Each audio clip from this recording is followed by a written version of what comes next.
Let's start with a chart of the S&P 500 this week. Normally I start with rates, but let's put things in context to see what we want to make sense of. This is the last month. Look at the right side of the chart there, those big red bars down. That was the last week, which was not pretty at all. So if we find the high point over the last month, we can draw a line to the closing price on SPY, and we see we're down over the last month from the high of the last month, just in the last month, 8% on the SPY. And this week here alone, if we find the high point here to the closing, 5.7% within that particular week. And this here can't be ignored either. You have a volume increase from here to here, almost more than double the volume as you're selling off. So price movements on increasing volume are not to be ignored. Now, if you have a price movement on decreasing volume, there's not a lot of belief in that, because there doesn't seem to be a lot of conviction, because volume is falling off the more the trend continues. But here, volume was rising into the end of the week, so we can't really ignore this kind of thing, especially in 1 week. 5.71% down on increasing volume. So it was a broad consensus that, hey, we got to get out of here. There are three legs to the stool that we have right now, which is the market. There is policy, which are interest rates. There's policy action, which is one leg. Another leg is the economy itself. And the third leg is earnings. And we're going to see that it was one of those legs, and only one of those legs really, that caused this sell-off. And the language out of the Fed. Remember last week, I said there's a lot of Fed speak this week coming up, this past week, and there was, culminating with Powell. And Powell said some things that pretty much seems to be cementing a 50 basis point increase in the May meeting, with more of those types of moves coming in the meetings ahead. And we know the Bank of Canada already moved 50 basis points, so that might be sort of a hint to our neighbors to the south that, well, if they did it up there, why, nothing fell apart there yet, so let's go ahead and do it here and let's see what happens. And rates have already moved enough that, yeah, you could move 50 basis points right into the market without disrupting anything. But the conversation focused more on the speed at which these rates increases will happen and the terminal rate. It's the terminal rate that really caused a lot of grief in that last week, moving from previous 1.9, the 1.92% terminal rate at the end of the year, to almost 100 basis points higher. That market is now pricing in 2.75 to 3%. So with this backdrop in mind, let's have a look at where we are in terms of policy. We'll have a look at where we are in terms of the economy. And for this, we're going to look at leading indicators because they tell a great story. We'll go to a site where we can find reports on lagging, leading, and coincident indicators. And we'll just look at indexes of leading, lagging, and coincident indicators. Then we'll look at earnings. And as far as the economy goes, fairly good news. It's not negative. As far as earnings go, fairly good news. It's not negative. As far as the Fed goes, yeah, they are getting aggressive in the rate hikes that they want to achieve. So let's look at rates now. Here is our traditional opening screen. Look at the change. I didn't put the date in here. This is 04/22, 2022. All yields across all tenors have increased. The 2-year at 272. You have a 10-year which pushed up against 3 and has settled back 2.9. In the regression that I had done about 3 weeks ago, looking at the federal funds rate and the 2-year, and the 2-year being a predictor of where the federal funds rate would be, The mean reverting level of the spread between the 2-year and the Fed funds rate is 40 basis points. That's the spread, and the Fed funds rate is currently at 40. So if we take the 272, take off the current level, and take off the spread, that means there's 192 basis points that has to be filled in. And the 2-year is a good predictor of where the federal funds rate will be in 3 to 4 meetings. So you've got to fill 192 basis points in 3 to 4 meetings. If we accept that the 2-year is fairly priced, then we have to accept that over the next 3 to 4 meetings, we're going to get almost 200 basis points of movement. That is roughly 50 basis points per meeting. You'll get 150 to 200 basis point move out of that. That is the Citi scenario. Citigroup had said they'll move 50 basis points over the next 4 meetings. And that is the Citi scenario that currently seems to be getting priced in, and not only ending at that, but continuing on for another 2 meetings. Powell said 50 basis points is on the table in May, and we know the Bank of Canada has already moved 50 basis points, and the year-end market is pricing in, or for year-end, the market is pricing in 2.75 to 3% federal funds rate versus 1.9 from the Fed's previous statement, and the market seemed to be okay with 1.9. It seemed aggressive when it first came out, when they first announced that they would hit 1.9 in their summary of economic projections. And the market did rally from the 42, I think sub 4,200, the S&P, all the way to 46. We had a really big run up. And now we've come back down from 46.10 all the way back down, almost retraced the whole amount, because it's like, no, it's not 1.9, which we thought was aggressive. The market's now saying 2.75 to 3. Whether that's going to actually happen or not depends on the data. We did see that inflation seemed to be heading in the right direction on the last report, but we're not going to get another look before May 4th. For employment, we are seeing that the participation rate is increasing, but we're not going to get another look before May 4th. So in terms of what we can expect, there's the 25, the 50, and the 75 basis point move. We'll talk about that on the next screen. We pretty much know what balance sheet runoff is going to look like. That's been well projected. Flattening of the curve all the way through.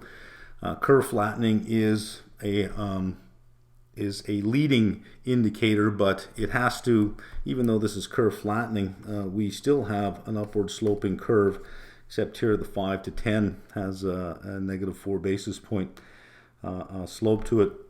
But what's important, the 3 to the 5, the 3 to the 10 have actually increased in slope 211 and 207 basis points. And we would expect less curvature as we were getting a flattening curve. So there is rates, there's where we stand. If you're trying to get 50 basis points through, this is the increase since the beginning of the year. We've already moved 25. So if you subtract 25 from all of these, you'll see there's still more than 50 basis points, at least 50 basis points. 75 minus 25 is 50. It's already in there. So that could be pushed right into the market, and it wouldn't affect very much in terms of what would happen because of it. It clearly is 100% priced in. Not only is it 100% priced in, the last I saw it was 88% priced in at a 50 basis point and 12% pricing in 75%. That 25 is just not even in there anymore. So it is more than priced in at 50 basis points. So if you're thinking that could we go 50 without much dislocation? Yeah, you could drop that puzzle piece right into place, and you've got plenty of room left. So there's where we stand. Let's have a look at what's going on with real rates and break-evens. All right, so here are our real yields. We see that our real yields have increased on the 5 to the 7, but they have decreased. It's such small movements for such high volatility. If we had very low volatility, you could almost attribute some meaning to that change, but we had such high volatility that, when I see 3 basis points, 2, 4, and 4 on high volatility, I think, well, had the market been open for 5 more minutes, maybe this would have been, positive 2 instead of negative 2, and this would have been 0 instead of negative 4. It's like a basketball game that ends at 110 to 108. If the game was 30 seconds longer, would it have been a tie game? And if it was 30 seconds longer, so it's not a decisive victory. So something like this, I say, I don't know. If the market were open 5 more minutes, I probably would have seen something else. So I'm not. I'm more apt to say that's a big unchanged, except over here that seems big enough. Let's look at the change in break-even rates, all increasing, which seems rather odd. Is that you have a Fed saying we're going to be more aggressive than you thought, and a market believing it. The market's believing it because it is pricing in those rate hikes, yet you have break-even rates that are actually increasing. If the market is believing that, listen, the Fed is going to raise rates till it breaks inflation, it causes a recession, that's what it's going to take. And with the big movement, I would have expected negative signs, saying, okay, well, that's, we were seeing that it's coming down. So the market is saying, we don't think the Fed is going to win on inflation, and the Fed's just going to keep trying. To me, this signals a policy mistake in the making.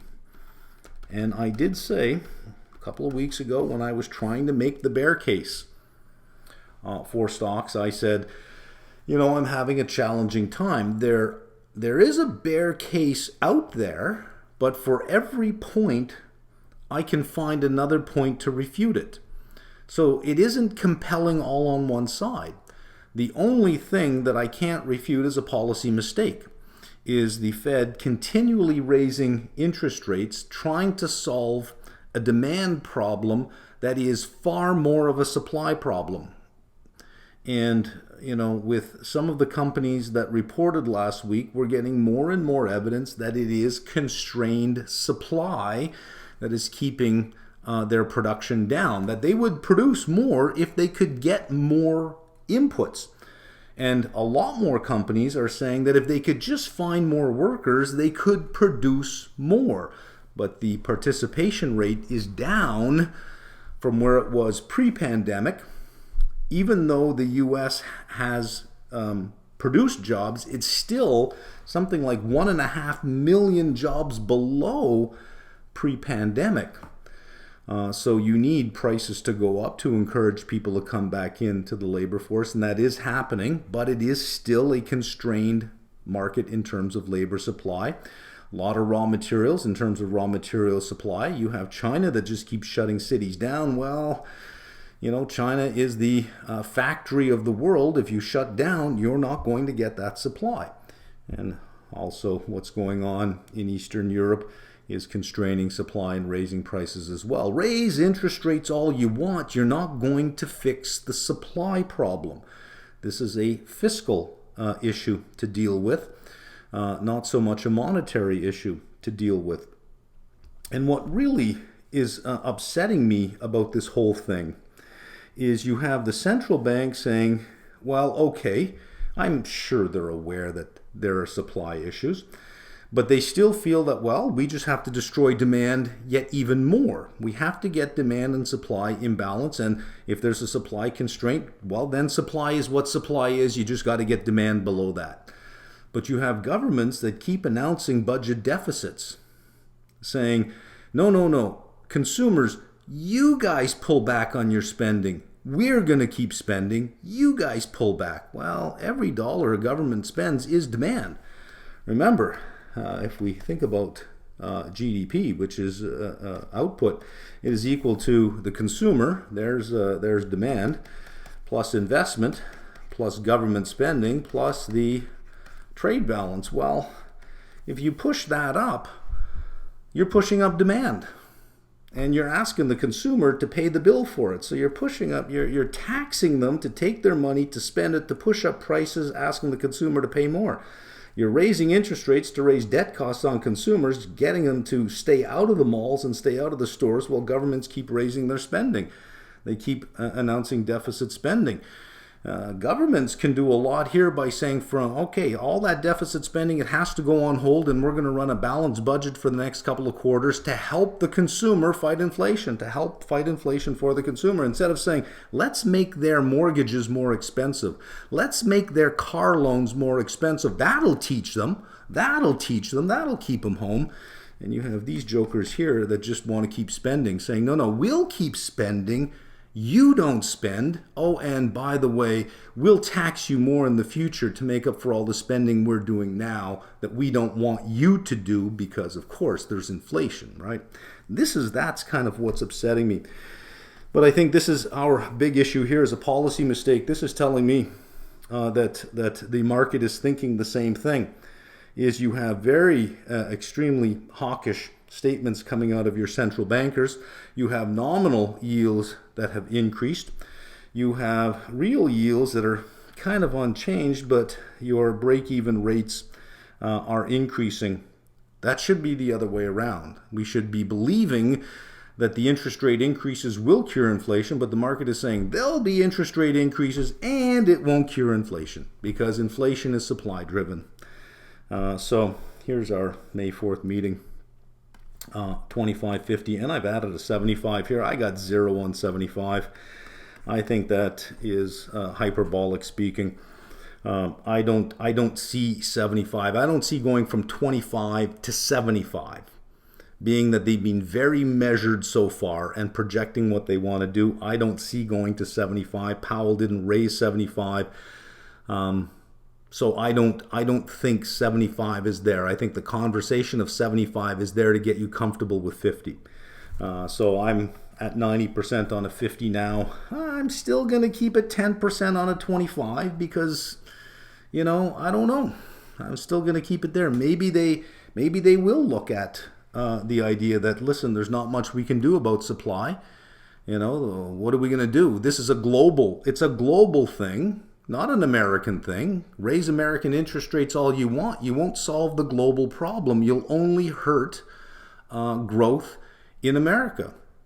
So maybe it's there. I mean, I would stand up and make an argument for it.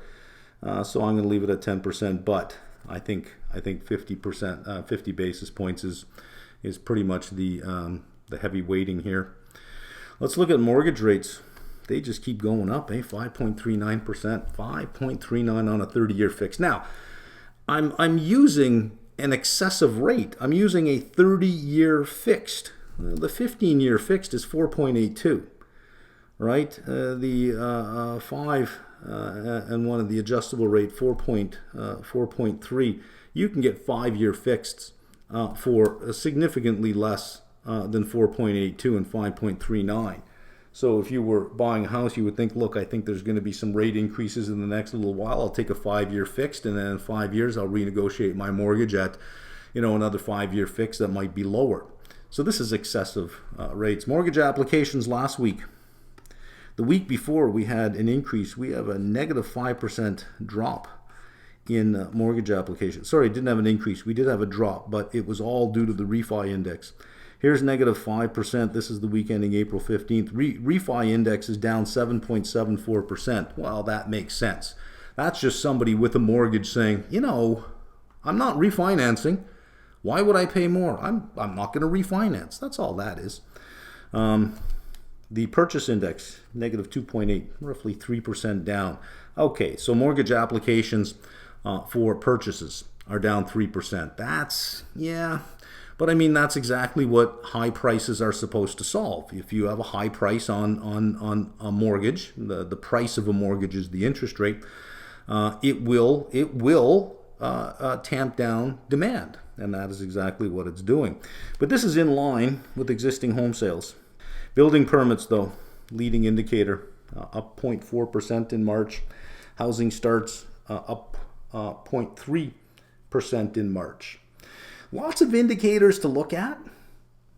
sometimes we look at indicators, they're for March, sometimes they're for, the week that just passed, sometimes they're for the week that we're in, sometimes when we look at building permits and starts, well, these building permits are a leading indicator for housing starts because you got to get a building permit before you start building a house. How do we keep it all straight? Let's see if we can't find some nice indexes that do that for us. Okay, economic indicators. This should be a big callback for all CFA candidates to level 1. We learned that there were lagging, coincident, and leading indicators. Lagging indicators we use to confirm a trend in progress. So when we get a lagging indicator, we can see, does it confirm the trend that we have right now? So if we think that we have a trend in a data series that looks like this, and here we are here, a lagging indicator would over time tell us that, yeah, that trend was in place, so that appears to still be in place, or maybe it has turned. Coincident indicators would be at this point in time. Is the coincident indicator above the lagging indicator? And then you have leading indicators which hint at future economic conditions, which tell us, is it going to be this, this, or this? Here is a data series from Fred, leading index for the United States. Unfortunately, it ends at February 20th, and we don't have any data past that. The conference board, I think, is keeping its data under subscription. But look at what happens to leading indicators going, and here's the recession itself. Look at the dip off in each of these before the recession. Well, they are leading indicators. So if we watch a leading indicator index, which this is the leading index, which is a composite of a bunch of leading indicators, we can look at the trend. So if we see something that is looking like this on the leading indicator index, being that we have these dips ahead of recessions, if it's a leading indicator, this is not pointing to something like that occurring. But if we have a data series that looks like this, and it's been looking like this for a while, well, that confirms that the forecast or the indicators that we have for what activity we should expect are all turning down. The conference board publishes 3 indexes: lagging, coincident, and leading index of indicators. So let's visit the conference board's website. The link is in the description box. Again, this is yet another website that you should have in your arsenal. And if you find that you have trouble interpreting all the economic data points that come out in a week, well, what does this mean? What does that mean? This data point was for February, but this one was for March. For example, next week we're going to get GDP, but GDP is for the first quarter. Ends March 31st. It's from January 1st to March 31st. That's kind of rear view mirror. That's not what will happen. That's what is already occurred. So when you look at some of these things and you find that they're not agreeing with other indicators, or you can't keep them all straight, and none of them will. You won't get a situation where you look at all the economic data and it all agrees. All of it's really good or all of it's really bad. That's kind of mixed. These indexes help a lot. Okay, so here's the description of the components. Here's the leading index. And if you want to learn more about the standardization factors and what each of these things are measuring, if you scroll down, it has all of the different components under here. And there is a discussion of how, here it is right here, how they calculate the factors. Just read the notes if you're interested in more of that. So average weekly hours, manufacturing, these are leading indicators. Average weekly initial claims, manufacturers' new orders, that makes sense, right? Consumer goods and materials, ISM new order index, manufacturers' new orders, building permits, because you got to get a permit before you build a house, stock prices, the 500 common stocks, the S&P 500, leading credit index, interest rate spread, the 10-year treasury bonds less the federal funds rate. So it doesn't go to the 3-month, it goes all the way to the FFR. Average consumer expectations, and then you have coincident index, which has 4 components, and a lagging index, which has 7 components. So rather than looking at each of these data points as they come out, we could just say, you know what, I'm going to wait for the index itself, what the coincident index is, the leading index, the lagging index. Let us see. And by the way, it's not just for the U.S. You can get a whole bunch of data on here. Let's go to the U.S. This is the last release was Thursday, April 21st. We got the leading index up 0.3. Increased by 0.3 in March to 119.8, following a 0.6% increase in February. The LEI increased 1.9% in the 6-month period from September 21 to March 2022. The last reading we got, the leading index is pointing upwards. The U.S. LEI rose again in March despite headwinds from the war in Ukraine. We'll skip all the names and all this. This broad-based improvement signals economic growth is likely to continue through 2022 despite volatile stock prices and weakening business and consumer expectations. Conference Board projects 3% year-over-year U.S. GDP growth. When it says this, when it talks about GDP growth, it's talking in terms of real GDP growth, not nominal, which is slower than the 5.6% pace of 2021, but well above pre-COVID trend. This rate also reflects a 0.5% downgrade incorporated in our base case to include the effects of the war in Ukraine compared to before the war. However, downside risks to the growth outlook remain, associated with the intensification of supply chain disruptions and inflation linked to lingering pandemic shutdowns and the war, as well as with tightening monetary policy and persistent labor shortages. Pay attention to what they're saying here. What is their interpretation? Read it again. What is their interpretation? Supply chain disruptions, inflation linked to lingering pandemic shutdowns and the war, tightening monetary policy, persistent labor shortages. Do you think that interest rates are going to fix supply chain disruptions? Are they going to fix the pandemic shutdowns? Are they going to fix the war? Are they going to fix the persistent labor shortages? If interest rate increases are effective, it will cause a recession, and we won't have to worry about finding workers. Companies will start worrying about which workers to lay off. Hey, if you can't find enough workers, let's get the unemployment rate up, and there you go. There's a whole bunch of workers for you. Meanwhile, you governments, you just keep spending. Don't you dare lay anybody off. You keep spending. Let the consumer suffer all of that, right? Look at these trends here. The blue line is your leading economic indicator. Look at before this recession, a significant period of time before the recession. Look how they started turning down. While the coincident index continued to increase, the leading index was turning down. Look at what was happening here. We sort of went sideways on the leading index. Nobody could foresee the pandemic, but this coincided with the interest rate increases in 2018. Whenever you have a stock market that retreats, since stock prices are a part of the leading index and the shrinking spread between the 10-year and the federal funds rate is the leading index, it will cause this to happen because it's part of the index. And the coincident index kept rising. No one could foresee that, so we can't read too much into this. But this is, we've seen, you can see over here how this leading index is falling off before this recession, how this leading index is falling off. Does that look like a leading index that's falling off? Not really. So unless we get some really wild exogenous event, this is an exogenous event, meaning that you could not have predicted it from the system. You could argue that the credit crisis was endogenous to the system. It wasn't exogenous because it could have been predicted, and some people did predict it, but you couldn't predict this. It was exogenous. And because you could predict this, look at what the leading indicators were doing. It was already seeing that there was an issue building, and it started to roll over well in advance.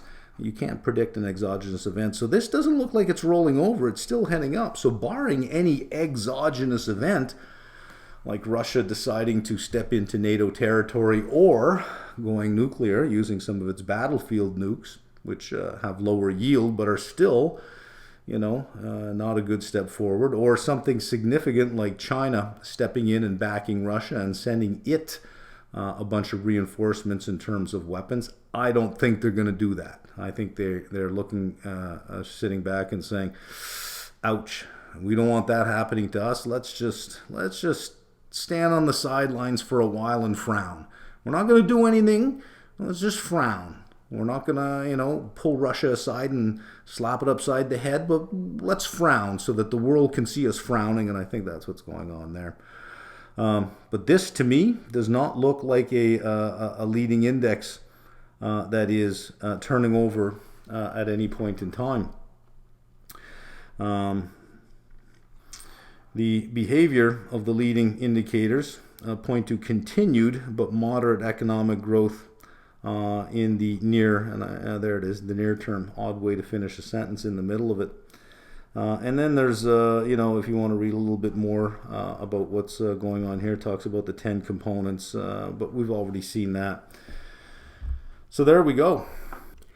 Okay, let's look at the exciting thing, because next week, this is the big story. There's no Fed speak next week.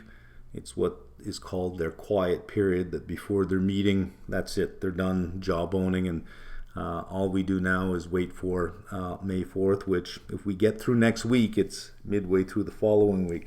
What is going to dominate in the week coming up? Well, more and more talk about what the Fed is going to do without the Fed saying anything anymore. So that backdrop will be there. But it's earnings. There is how many companies? There are 178 companies reporting next week. A lot of tech companies as well, and energy companies. And then the week after, I think it's some 160. So for the next 2 weeks, it is the heavy part of the earnings. Over 300 components will be reporting. Look what we have so far. Year over year earnings are expected to be 7.3%. If you follow this week over week, a couple of weeks ago, before earnings season began, that was 4.8%. Last week, that was brought up to 6.3%. This week, it's now 7.3%. Excluding the energy sector, year-over-year earnings estimate is 1.6%.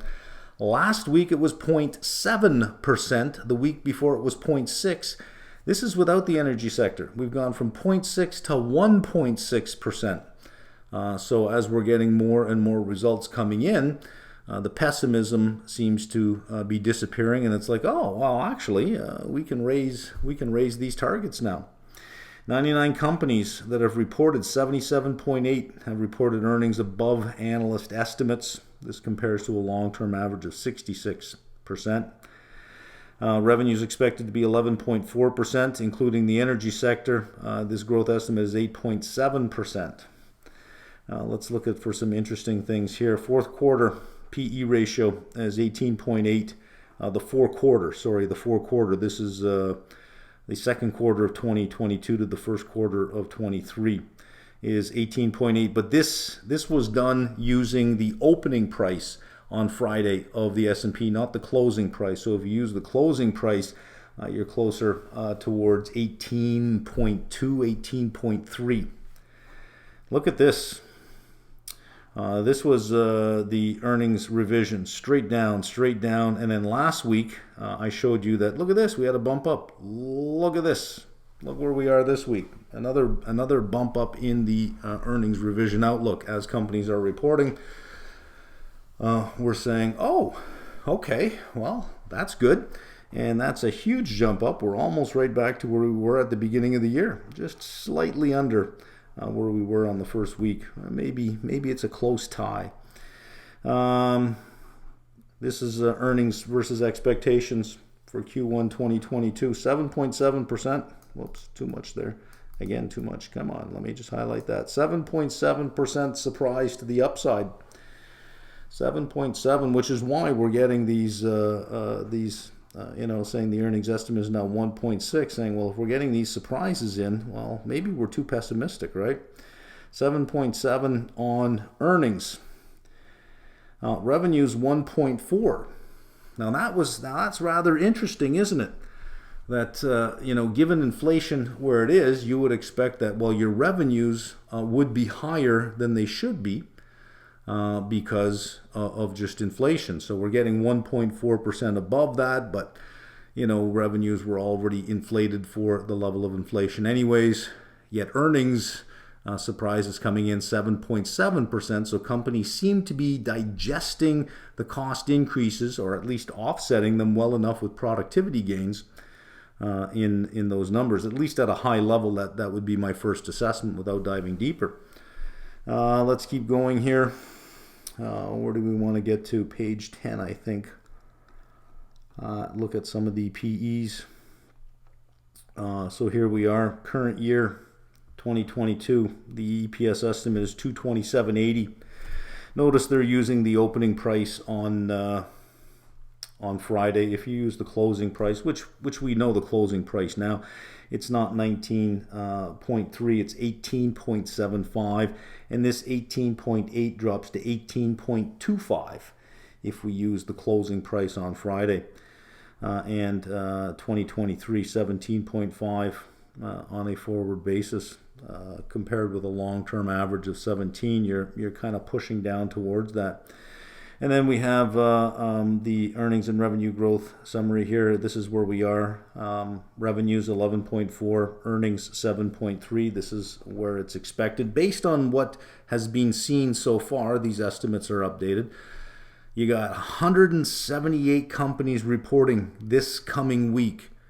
Every day is going to be an earnings story. Every day is going to be an earnings story. 2022, here's Q2, 9.4 and 6.6. And then look what happens in Q3. Earnings jump 11% and 10.8%. So Q2 is going to be kind of a rough quarter as well. But that is the estimate as of right now. This estimate may increase based on what forward guidance looks like from companies that are reporting. So we'll see how that comes in. So reported to date in the Dow, 12 have reported, and in the S&P, 99 have reported. Look how many are reporting next week. 12 Dow component, 178 S&P 500 components, and then the week after, 146.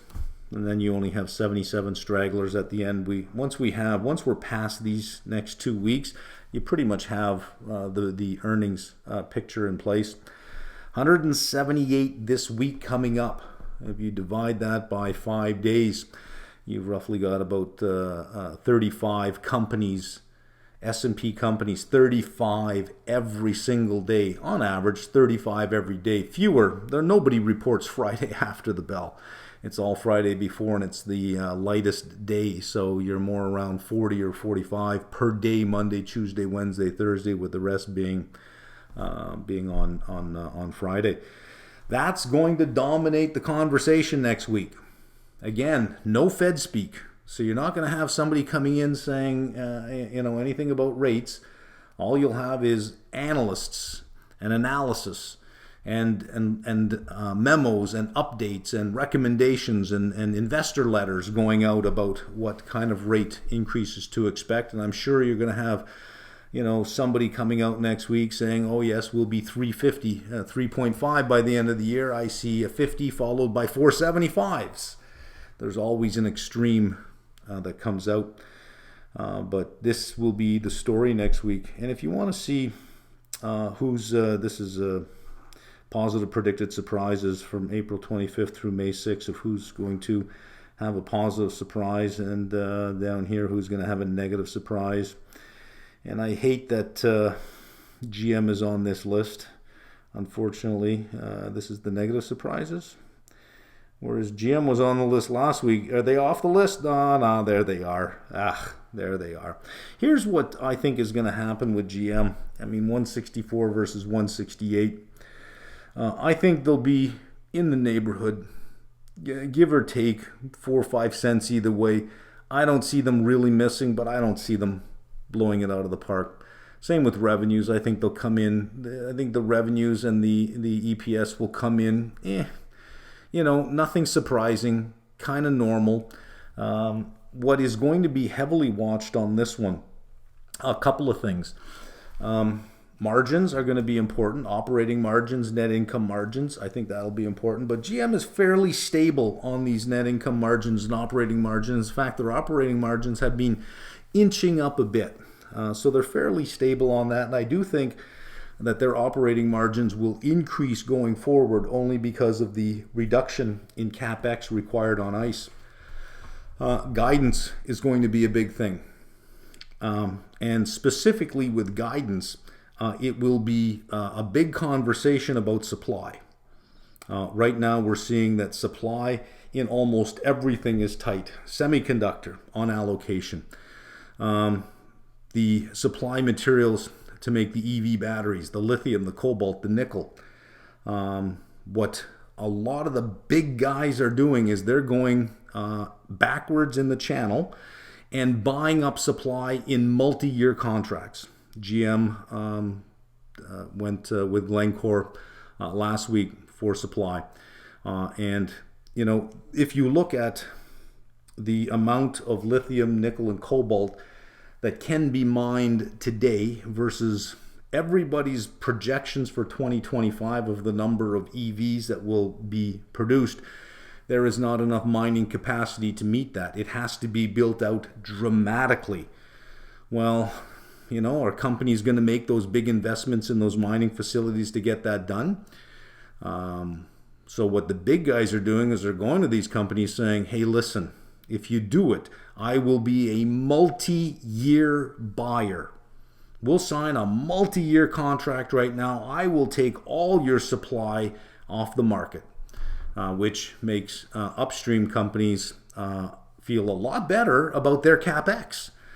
Now, if a small player comes along, a new EV startup, we saw this last week with Rivian, if they go to one of these companies and say, we'll do the same thing, the company says, yeah, but are you even going to be around? We're not about to make multi-billion-dollar investments in new mining facilities if you're not even going to be around. You're a bit player. So the CEO of Rivian announced last week saying, look, I'm way at the end of the line because the semiconductor facilities are not going to build a new facility to supply me because they don't believe me. They don't think I'll be around. So I can't even get this stuff. I can't even get long-term contracts for this stuff because none of these upstream companies want to make any CapEx based on my word. But GM has that power, and GM is using that power in assembly facilities, using it in battery production, using it in going way past the battery, even upstream to the mining companies saying, let's take all your supply off the market. They're positioning themselves now to take that supply off the market. That's what I want to hear on the call, is how well they've done securing that supply. And in doing that, they're raising barriers to entry because any new player coming in the next couple of years is going to have to fight to get the source of supply to be able to put their vehicles on the road. It is a bigger problem than what most people think. Is for years the auto industry is going to be supply constrained, not a demand issue, supply constrained. They will produce as many vehicles as supply will allow them to produce. So all those really great rosy growth rates of where EV is going, you have to forecast where is the supply going first. How is lithium supply going to grow? Nickel, palladium, cobalt. How's all that going to grow? Because that will dictate everything else. So I expect that GM will have a quarter, but it's all going to be on the guidance. It's all going to be on their forward guidance. And I want to hear from them about Cruise. Cruise is one permit away from charging for rides in their robo-taxis. They're already driving people around. They're already, but for free. They can't charge. They need one more permit. They're one permit away. Tesla on their earnings was telegraphing 2024 when they think that they will begin some robo-taxi service. 2024. GM's one permit away. One permit away, and they've already got vehicles doing this, and they're one permit away. I want to hear that sometime in the next quarter, and that sometime before the end of 2022, they got that secured. I want to hear that because then they can start charging for that. So I want to hear what their guidance is on that. So guidance on supply, how much supply have they secured? Forward guidance on their earnings. They've already reaffirmed their guidance twice this year for the whole year. after they announced earnings, 2 more times they reaffirmed their guidance for the year. If that holds, then I think GM will be okay. But listen, I don't expect any 10 or 15% run up after earnings on this company. This is a show me company at this point. It's not going to trade on a promise. It's going to trade on results and only results. And I don't think the market's going to get on board till Q3, Q4, or if GM has some magic and says, listen, we secured all this stuff, we've got all that, and we're moving up our timelines. Well, okay. The other thing to look for this week is Ford. Ford is, I think, delivering the first Lightning rolls off the line. The first Lightning pickup truck rolls off the line. They sold, in the first 9 minutes, they sold out, I think, with reservations of over 200,000 when they announced it. The 2024 GM Silverado sold out in, I think it was like a little over 20 minutes. It sold out completely. GM also has the Bolt back online and in production, so I want to hear some guidance on how many units they think they can deliver of that one. The Lyric, the Hummer, the Hummer's sold out, the Lyric sold out. Ford had to suspend any further sales of the Mach-E, that they just can't produce anymore. They had to suspend all of that. So that again goes back to the narrative of supply. You're not going to solve that with interest rate increases. Because the demand for EVs is way more than the supply. So you would have to destroy it a lot to get demand and supply back in line there. So let's see who's reporting. Here's Monday, kind of a light day on Monday. Most of it, you have a few before the bell, but most of it is after the bell. But then look at Tuesday. Tuesday before the bell and Tuesday after. You got a lot going on in there. There's General Motors in there as well. Apple is coming up this week as well. Microsoft is in there. Texas Instrument is in there. Visa. It'll be interesting to see what Visa says about the impact of Eastern Europe. But they're in there. And then you get into Wednesday, another big day.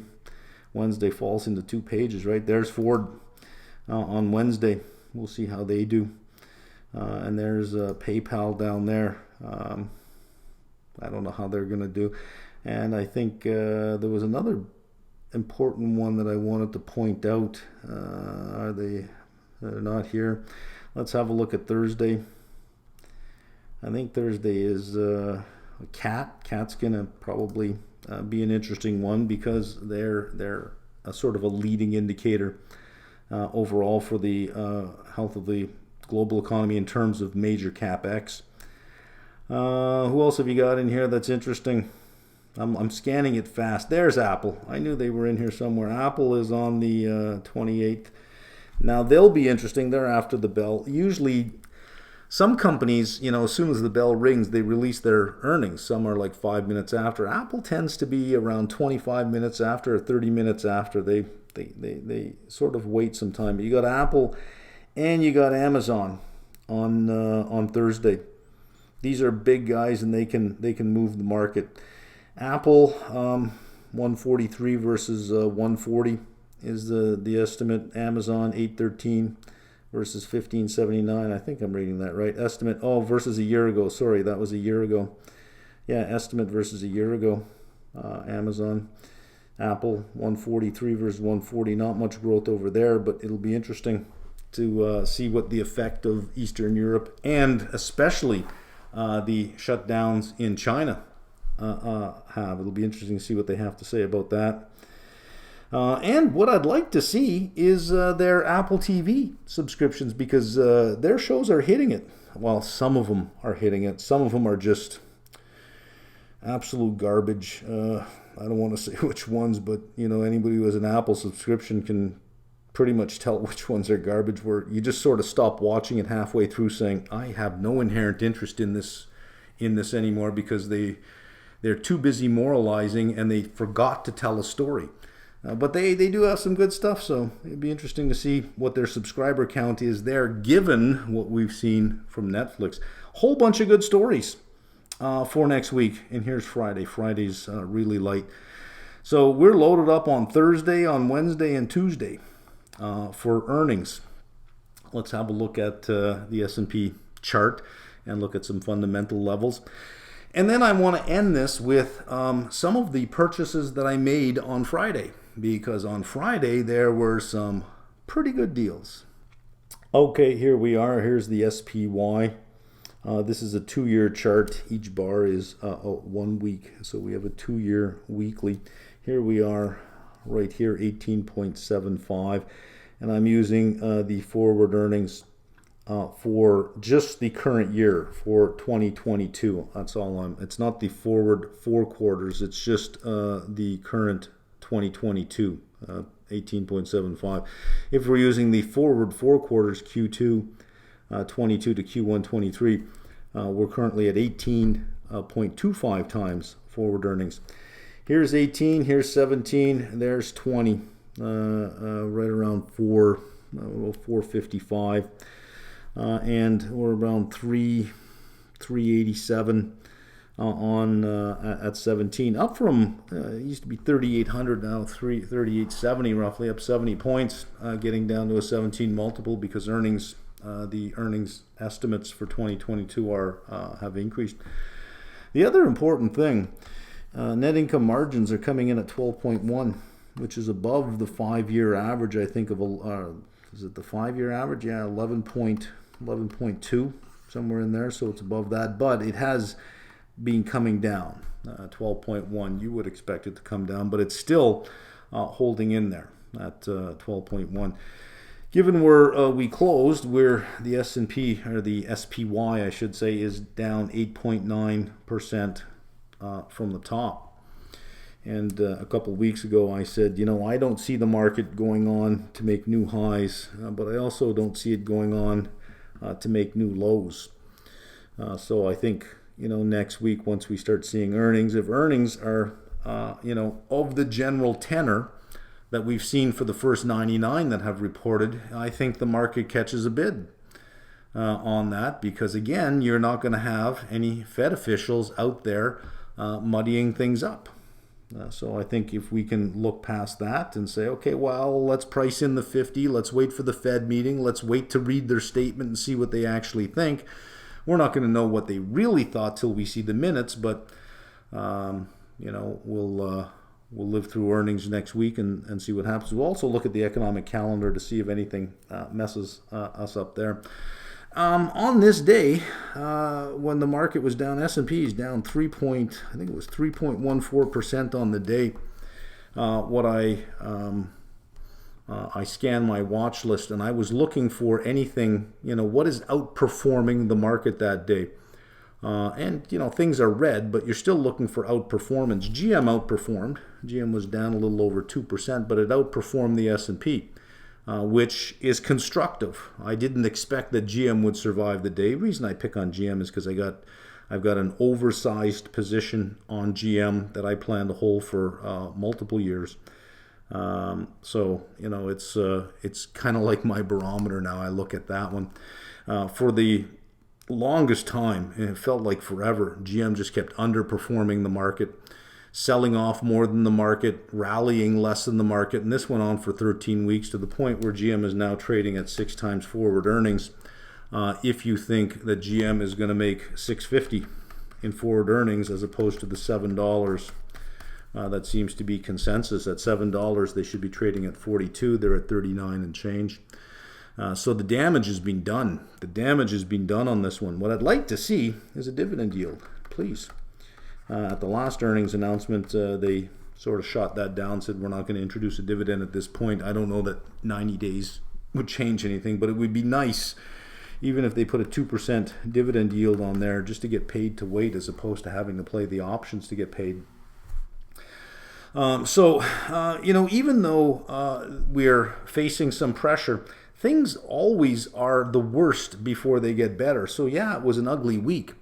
But ugly weeks like that can't continue on unless you have some significant exogenous event going on.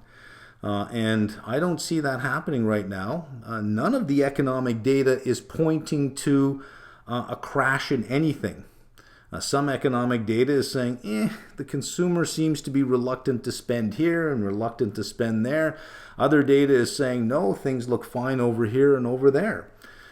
So being that, nothing is really really flashing red at this point, you're gonna have stuff like this when a central bank, when the head central banker comes out and says, things are gonna go a lot faster than what we thought, and starts talking tougher about inflation, because you think, well, that increases the probability of a policy error, which is not going to be good. And I think that is your bear case, is the Fed thinking that it can fix something that is more supply than demand, and that is more global than local.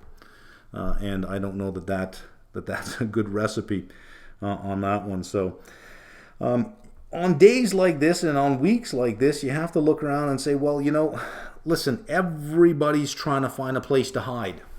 Everybody needs a place to hide, and there's a lot of money that does not have the luxury of just sitting in cash. It has to go to work. It has to go to work. So it's going to do what I did during the course of the week and say, yeah, I get it. Some of these things are dropping, but which ones are dropping the least? Which one seems to be catching, which issues out there seem to be catching some good support? And I'm going to write something here, and you're going to go, no way, you're not touching that stuff, are you? The Canadian banks.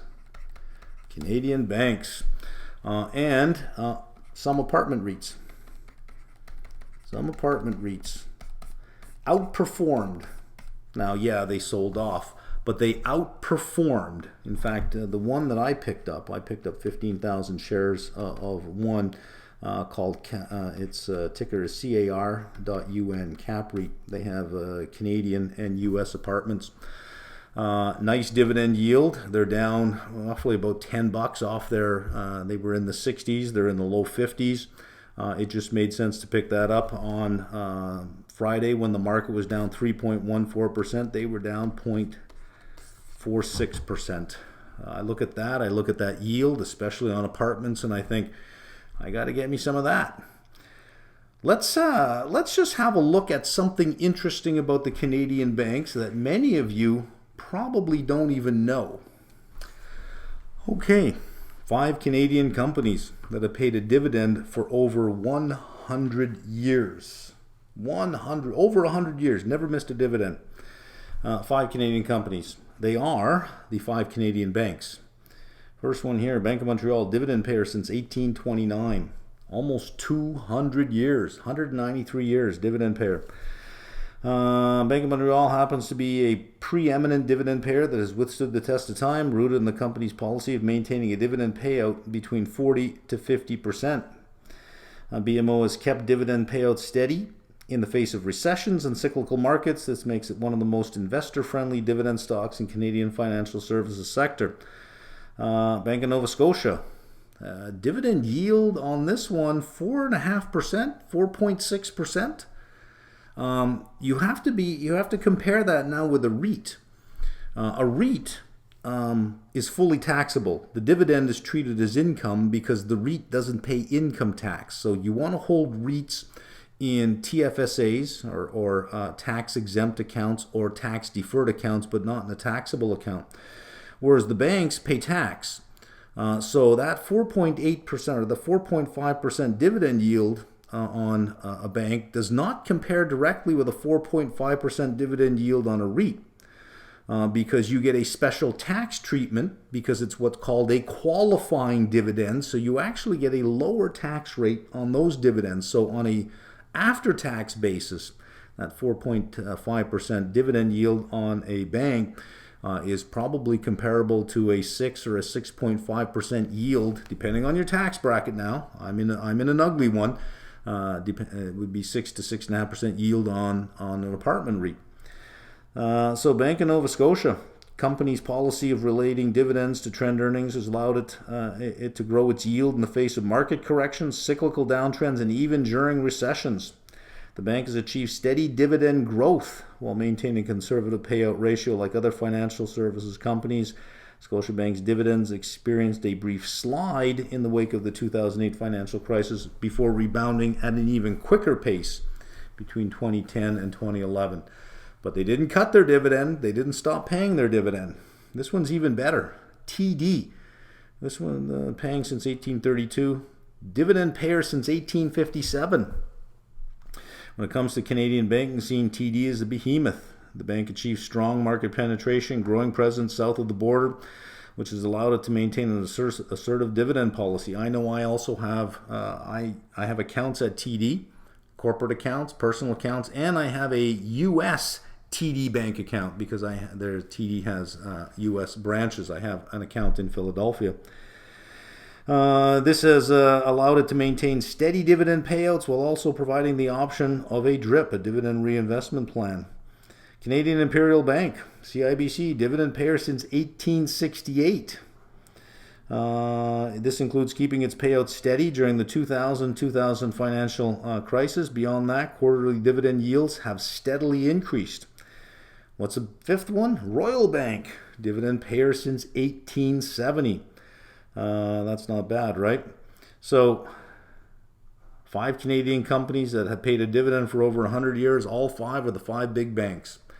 So when I see bank yields, in the 4% range, that looks really nice. So there were 2 that I took positions on. Bank of Nova Scotia, I simply just bought shares. I bought 10,000 shares of Bank of Nova Scotia.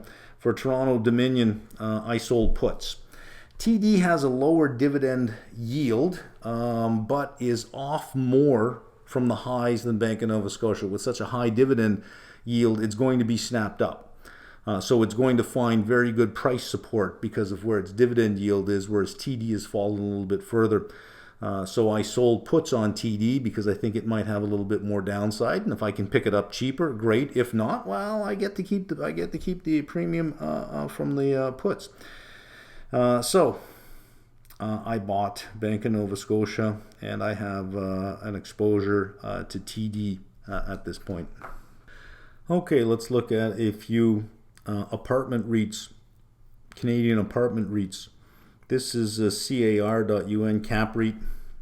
We can let's get the crosshair up here so we can see what our high price is. 62.60 was the high price back in August, and then with the talk of increasing rates, down and down and down we go. 51.78.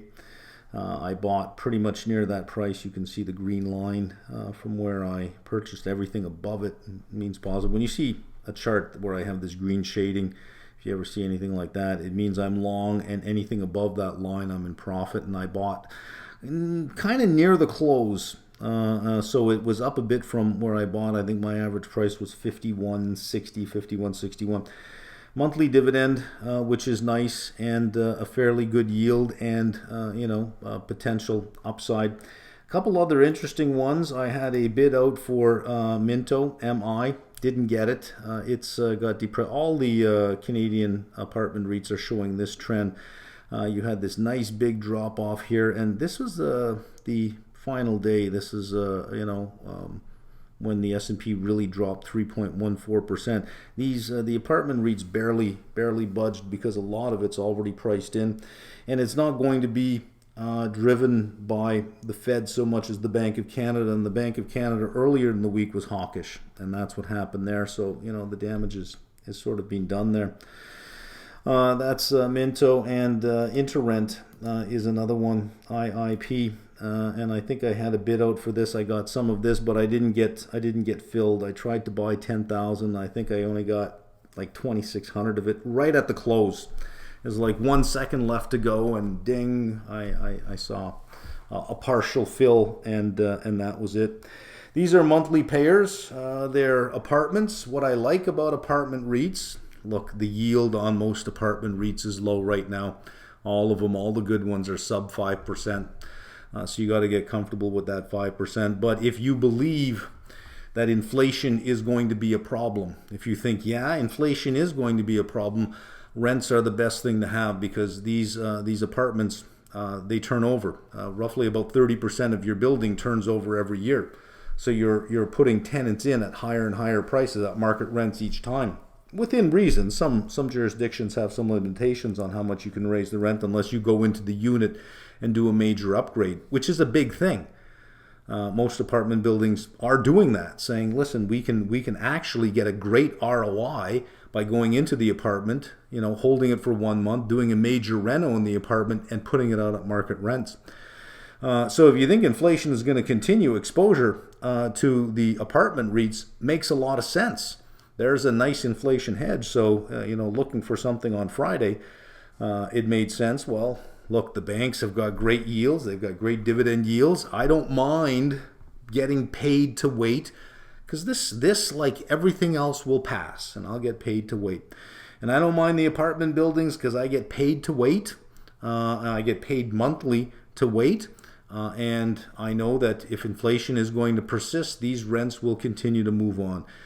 There is no technology that will displace an apartment building or units for rent.